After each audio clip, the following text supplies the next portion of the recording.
The truth is, another person from the Empire ventured into the deep forest, and their purpose was likely to find you, Ayin confessed. Vikir's surprise was evident as Ayin wore a concerned expression. She suspected that the girl who had arrived earlier was Camus Morg. Over the past 2 years since Vikir's confrontation with Madame, Camus had been consistently entering the deep forest with a search team, presumably in search of traces of Vikir. Ayin, unable to meet Vikir's eyes, nervously shared this information and questioned whether Vikir intended to follow Camus. Deep in thought, Ayin grappled with guilt, wondering if Vikir would resent her for keeping it all hidden. She worried about the possibility of Vikir leaving with Camus and whether she would have to intervene according to the tribe's rules, uncertain of the outcome. Following a brief pause, Vikir declared that he wouldn't return. Ayin, briefly taken aback, responded with a heartfelt, "Really?" Vikir affirmed his decision with a resolute yes. A radiant and warm smile lit up Ayin's face, and she joyfully embraced her pet wolf, celebrating the fact that Vikir had chosen to remain with the tribe. Vikir took a moment to reflect, realizing that the Empire seemed unaware of his survival. He acknowledged that his return could only happen once he could entirely conceal his strength, to the point where even Hugo's discerning eyes would be deceived. Contemplating Ayin's mention of a girl wandering in the forest, he wondered if it could be Camus Morg. Was she unable to let go of Vikir saving her life, or was she part of an external force? Considering the cooperation between the Baskerville clan and Camus's search party allowed into the deep forest, it indicated a strong alliance. Vikir acknowledged the possibility of a bond formed between the two clans due to his presumed demise. Recognizing the need to assess the situation beyond the deep forest, Vikir contemplated making that journey soon. The river began to churn, and abruptly, a massive fish leaped out, startling both Vikir and Ayin. The lungfish flopped onto the riverbank. Ayin remarked that the fish's emergence indicated the imminent arrival of a heavy rainy season, judging by its size. "Hold on," Vikir interjected, sensing something unusual about the large fish. He noticed an arrow lodged in its side. Deciding to investigate further, he sliced the fish open, revealing a human skeleton inside, dressed in Rococo tribal attire. Evidence of a struggle was apparent, and the harpoon lodged inside suggested a frantic struggle before being consumed, Ayin deduced. Lungfish are typically dim-witted creatures that feast on the dead, so this is quite unusual, commented Ayin. He must have been so feeble that the lungfish mistook him for a corpse, Vikir speculated as he leaped off the massive lungfish. Ayin raised another question, but why would such a weak individual venture out for hunting? Before she could finish, Vikir interjected, "What if the tribe is in dire straits? Something might have occurred within the deep forest. There's no harm in looking into it." Vikir and Ayin journeyed through the forest until they reached a campsite. Both came to a sudden halt, appalled by the gruesome scene before them. Corpses littered the area, and all the Rococo warriors lay lifeless. Vikir began to examine one of the deceased, noting signs of vomiting and diarrhea, along with red marks on their bodies. Before he could complete his investigation, Ayin urgently directed Vikir's attention to a particular direction, prompting him to look where she was pointing. It's well past dinner time, yet there's no sign of smoke rising from the Rococo village. Skeleton heads are tied with a rope, dangling from tree branches. As Vikir and Ayin walk through the village, now settled into the night, Vikir observes, "It's odd. There isn't a single human presence in the village." Noticing the overgrown weeds, he remarks to Ayin, "It looks like it's been a while since they've been maintained. Did those Rococo guys migrate somewhere?" Ayin opens the flap of a hut, ready to enter, but a swarm of insects rushes out. Startled, Ayin discovers corpses inside and informs Vikir about what she found. "There's one here as well," he acknowledges. Red marks adorned the corpses in the village. Reflecting on it, Vikir recalls a past plague that circulated in the deep forest around this time, the dreaded Red Death. A first-rank contagious disease, it claimed the lives of many barbarians and humanoids. The afflicted displayed red marks covering their entire bodies, accompanied by stomach upset and diarrhea. The disease caused lethargy and pain, leading to a slow decay. Interestingly infectious, it had even threatened to breach the borders into the Empire. We must leave this place at once. Ayan's voice trembled with panic. Don't worry, it's just an infectious disease, Vikir reassured calmly. What? That's an even bigger problem, retorted Ayan. Calm down, Vikir urged. You won't get infected that easily. Are we really not going to get cursed? Questioned Ayan. You can go back first if you're that scared, suggested Vikir. And what if you then get cursed and die? Ayan worriedly inquired. If I die, then I die, responded Vikir. Who's letting you die? Ayan exclaimed angrily. Ignoring Ayan's question, Vikir concluded that considering the number of corpses, it doesn't seem the entirety of Rococo died here. They probably left the dead and infected here and moved somewhere else, Vikir explained to Ayan. As Vikir spoke, Ayan formed her own assumptions, thinking that this happened because they tried to command the spirits. Ayan pondered while looking at Vikir, surmising that he is too diligent. Suddenly, a rustling sound snapped her out of her daze. Slowly turning her head, she screamed, prompting Vikir to ask, "What is it this time, Ayan?" Ayan dropped to the floor, muttering, "It's the curse," panic etched across her face. "There's a cursed child here," she pointed at the unknown figure. "We need to run away, Vikir. Go first, and I'll follow you." "Ak, a leg cramp," Ayan said, holding her left leg. Vikir approached the young girl. Judging by her appearance, she didn't seem to be from Rococo. She looked to be about 5 years old and was mourning the death of someone, gazing at a pile of rocks. "Who are you?" he asked. The child responded, "Rococo slave, kitchen maid." "So, you are a child who lived as a slave in Rococo. What's your name?" Vikir inquired. "Pomeranian, an imperial name, a child of someone from the Empire who was enslaved by Rococo la Baskerville," the girl replied. Vikir was surprised. "What did you just say?" the child repeated, pointing at herself, "Pomeranian la Baskerville." There are 3 different middle names in Baskerville. The middle name given to those from the branch house, Van. The middle name given to the men of the main house, Le. And although not often used in Baskerville because it is mostly made of males, there is a middle name given to the women of the main house, La, Pomeranian la Baskerville. Middle name of La. I'm pretty sure there aren't many people in the clan with that middle name, Vikir thought. Vikir, look at that, Ayan interrupted his thoughts, pointing at the child's necklace. "Isn't that the symbol of your clan?" she said. Noticing the Baskerville necklace, Vikir grabbed the necklace for a better look. Surprised, Vikir opened the pendant and saw a picture of Hugo Le Baskerville. "Why is this guy here?" Vikir said, pulling the pendant closer. "Who are these people in this picture? How are they related to you?" Ayan interjected. "You expect a kid to respond when you ask like that. You need to ask while smiling," she said. Vikir couldn't hold back his emptyings because of how shocked her was. This child has done nothing wrong. Who are these people in the picture? This time trying to smile. "Slave, you knew how to smile like that," said Ayan, interrupting Vikir's conversation with the child. Looking at Vikir, the child responded, "Mom, Grandma, and Grandpa." "Grandpa?" That means what Butler Barrymore said could be true. He recalled when Barrymore said the clan head used to have a very loving and gentle personality. Hugo Baskerville? I don't know how many people within Baskerville would believe that Vikir said to Barrymore. In truth, the clan head loved the first wife, Lady Roxana, very much and cared for her dearly. Although Lady Roxana passed away from illness, that wasn't the reason Hugo's personality changed. When the soul bloodline created between Hugo and Lady Roxana, Lady Penelope, was taken away by the barbarians, that was the tipping point. Hugo moved swiftly to find Lady Penelope. Due to this, he requested the Emperor move him to the frontier, and the Baskerville house that used to be within the archipelago was moved to Mt. Le Rouge et Le Noir, where the barbarians lay hidden. But no matter how many hunting dogs he sent, he wasn't able to find any traces of Lady Penelope.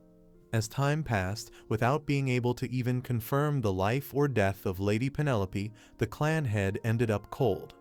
After that incident, Hugo's rage against the barbarians neared madness, and he became a cold, calculating killing machine that lived only to destroy barbarians and demonic creatures. Vikir just ignored what Barrymore's sad story of Hugo's past because of how absurd it was. However, there's living proof right here, Vikir looking at the child. Penelope, the daughter of Roxana, the only woman that Hugo loved, and the daughter of that Penelope Pomeranian. Vikir surmised that this girl is Hugo's direct granddaughter. If Hugo, who currently treats his own children as tools while raging against the barbarians, saw his granddaughter who has barbarian blood mixed into her, what expression would he make? Vikir gently patted the young child's head, expressing sympathy for the apparent mistreatment she endured within the Rococo tribe. He suggested that the girl come with him, attempting to offer a reassuring smile to ease any fears she might have.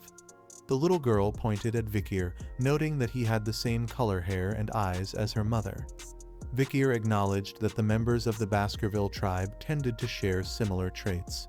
With a warm gesture, he proposed that the little girl call him Uncle. The young girl softly uttered Uncle. Glancing back at her mother's grave, she recalled her mother's words, "If you ever meet someone with red eyes, follow that person." The little one tugged at Vikir's kilt and said, "Uncle, I will go with you." The following morning, Pomeranian entered Vikir's tent, questioning where he was headed. In response, Vikir mentioned a meeting called by the tribe leader. Pomeranian, not wanting to be left alone, pleaded to accompany him. While Vikir appreciated her openness, he also realized that caring for a child was more demanding than he had anticipated. As he walked towards his destination, Vikir pondered that the little girl couldn't be raised within the Balak village. She needed to grow up in a place with imperial culture outside of Hugo's vision. The thought of seeking Chihuahua's help crossed Vikir's mind, realizing he might have to leave the deep forest and visit the city at some point.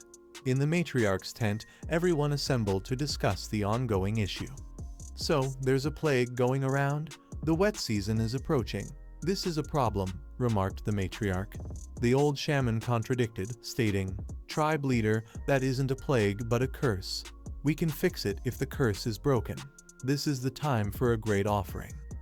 Disagreeing with the notion of a curse, Ayan urged, "We need to leave the village now and move somewhere else." The elders, however, held a different perspective, emphasizing the sacredness of the ancestral burial ground. "How can we abandon this holy place? Moving isn't an option. This is the land of Balak, where we have stayed for the last 200 years, they argued. However, the younger generation held a different opinion than the elders. One voiced their concern, "What will you do if the plague comes and kills all the children? Then who will continue our future? The seeds of the future might disappear because we tried to preserve the remains of our ancestors. It's definitely a curse. You can become like that even if you just eat a weird-looking mushroom. The spirits of our ancestors are angry with how carelessly we care for their graves. There's definitely a bug that is transferring the poison." The two sides engaged in a heated argument, each presenting their perspective. All eyes turned to the matriarch, urging her to make a decision. Seated in the far back corner of the tent, Vikir pondered to himself about the Red Death.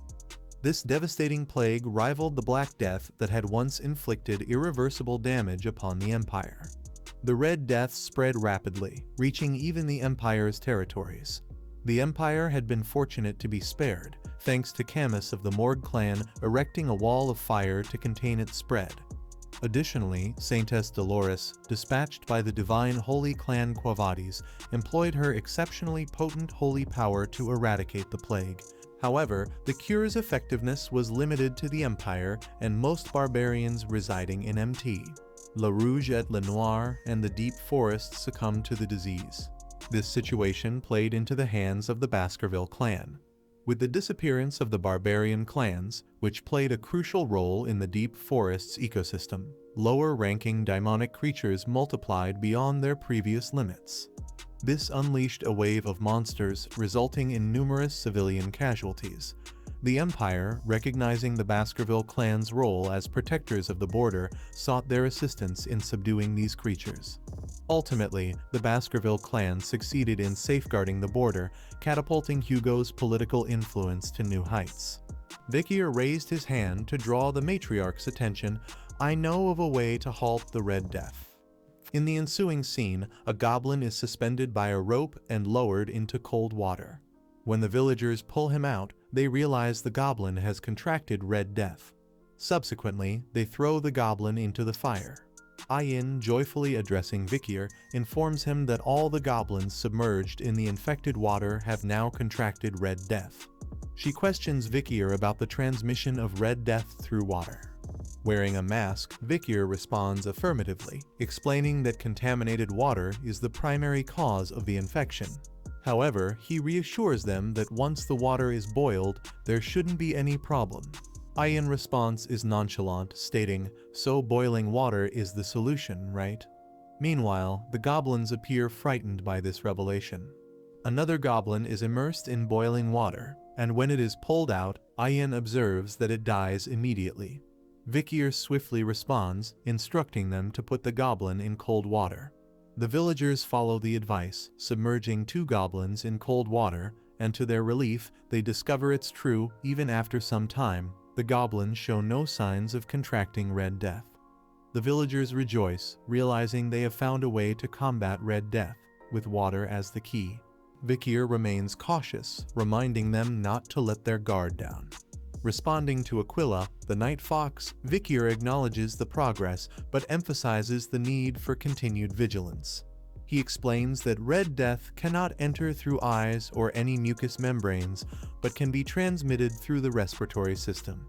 He urges everyone to be cautious during foggy conditions at dawn.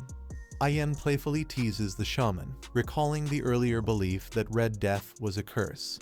However, the shaman, unimpressed, questions if the solution to Red Death is to avoid water entirely. He points out the imminent rainy season, expressing concern about how they would manage to avoid water during such conditions. The tribe members acknowledge the validity of the concern, recognizing that when the rain comes, rivers will overflow and the air will become humid. They discuss the limitations of boiling water and maintaining hygiene under such circumstances, leading to the conclusion that relocating the village is a necessary step to implement preventive measures effectively. The shaman, shocked by the revelation, responds, "Didn't I say that we can't leave the place where our ancestors lived?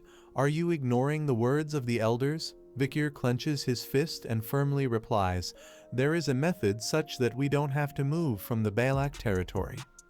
The scene shifts to the rainy season approaching. The Le Rouge et Le Noir mountain sees the river flooding, transforming the once flatlands into swampy terrain. Deep within the forest, the torrential rain is unprecedented, even for the elderly who had never witnessed such intensity before. Everything within the deep forest becomes flooded, except for the Balak village. As we observe some tribe members pulling the rope with great effort to raise and stabilize the fence amidst the heavy rain, they express their relief. Even with this much rain, the village didn't get flooded. "This is all thanks to him," they say, pointing at Vikir. "Vikir, thanks to you, the village didn't get flooded. Thanks, it was great that we listened to you." In Vikir's thoughts, he acknowledges that it was fortunate there were many tall trees within the Balak territory, enabling them to endure the rainy season. However, Hugo's granddaughter emerges from her tent, crying, "Uncle, I want to be with you." Suddenly, Vikir spots 2 glowing eyes behind the tribe members and warns them of danger. A monster emerges from the water, attempting to attack the tribe members. They are frightened and almost bitten, but out of nowhere, an arrow hits the monster. Ayin, wielding a bow, appears, cursing the creature. Curious, Vikir asks if it's Mushusu, but Ayin responds that this one is known to be the king for dozens of years around this area. They call it Ka, the blue sea monster with big eyes. The monster resumes its attack, destroying the buildings. Vikir, angered by the destruction, curses the creature. A red aura with a sword emanates from Vikir's hand, ready to teach the monster a lesson. With one strike, Vikir sends the monster away. After the monster is defeated, the tribe members express their gratitude to Vikir for saving them multiple times, hailing him as a Balak hero. Shaman appears angry, Ahun looks sad, and Ayin, blushing, gives Vikir a thumbs up. Later that night, in Vikir and Ayin tent, a little girl and Ayin enjoy sushi. Both of them commend Vikir for his cooking skills, praising him for making delicious food. Vikir responds awkwardly, "I don't remember inviting you to my house." Ayan smiles and replies, "I can't just walk past a place where I can smell something yummy." Vikir retorts, "I didn't prepare your share." Ayan responds confidently, "Whatever belongs to the slave belongs to the master. What's yours is mine." As the argument between Vikir and Ayan intensifies, the little girl observes quietly. After a long pause, she comments, "It feels like Uncle and Ayan are a couple." Ayan blushes and instantly hugs the little girl, while Vikir appears nervous about their closeness. Suddenly, a man is revealed behind the curtains. Ayan, with anger in her eyes, questions why he came here. The person behind the curtain is Ahun, who is crying and looks sad. In a trembling voice, Ahun says, "I came here because I thought it might be possible if it were you who saved the village multiple times after all. Please, Vikir. Please save my sister." Vikir and Ayan are both shocked by Ahun's plea.